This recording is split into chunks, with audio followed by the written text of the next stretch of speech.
Moving on to telecom now. After Bharti Airtel, it is now the turn of We or Vodafone Idea to call for tariff hikes. CEO Akshaya Moondra said he was confident that users will not stop using services because of the tariff hikes. My colleague Spriti Chaudhary joins us with the key highlights from Vodafone Idea's con call. Spriti?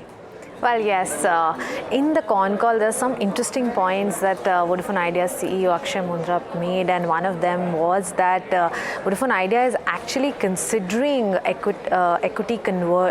debt conversion into equity. Now, remember that moratorium on AGR dues lifts in FY26, September of FY26, and in FY26 they have payments due of about 28,000 crores. Now, Moondra has come out and said that they are actually looking at conversion of dues for FY26 and even FY27. So that's pretty much bad news for shareholders of Vodafone Idea because they are staring at even a further dilution. Now remember, in the past, the company has already converted 16,000 crores into 33% equity that the government held before the FPO. So that's one part of it. Another thing that Moondra commented on was tariff hikes. Now this is a very similar sentiment that was echoed by Moondra, similar to what Airtel's Gopal Vittal said in the con call for fourth quarter results of Airtel, where he said that people who can pay more should pay more. Essentially, pay more to use more data is the right structure for the telecom industry. He said that tariff rationalization is the only way, and that can be done by increasing tariffs on the higher end. That means people who can pay more should pay more for using more.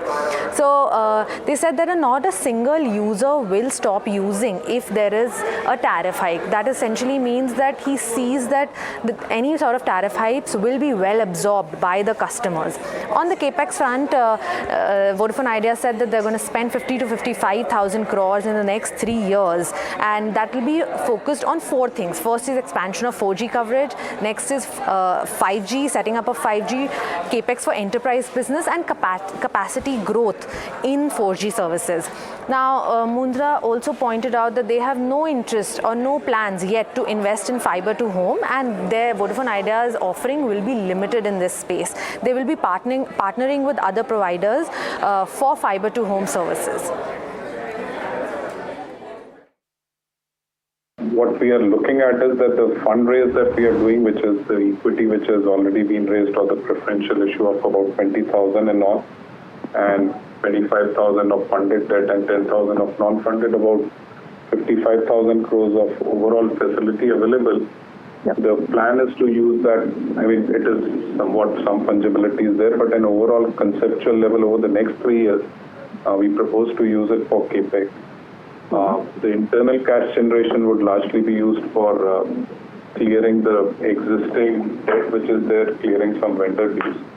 Now, in terms of the government liabilities post the moratorium, what we believe based on our outlook today is that in FY26 and FY27, we will probably be looking at the conversion of the installments which are, as per the reforms package, convertible.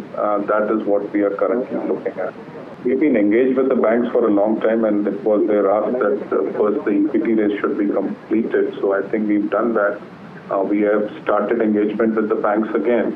I will not be able to give you a timeline, but all that I can say is that we have some capital available, and we'll be able to close the discussions with the banks in good time. Till the time when we need those facilities, they will be available.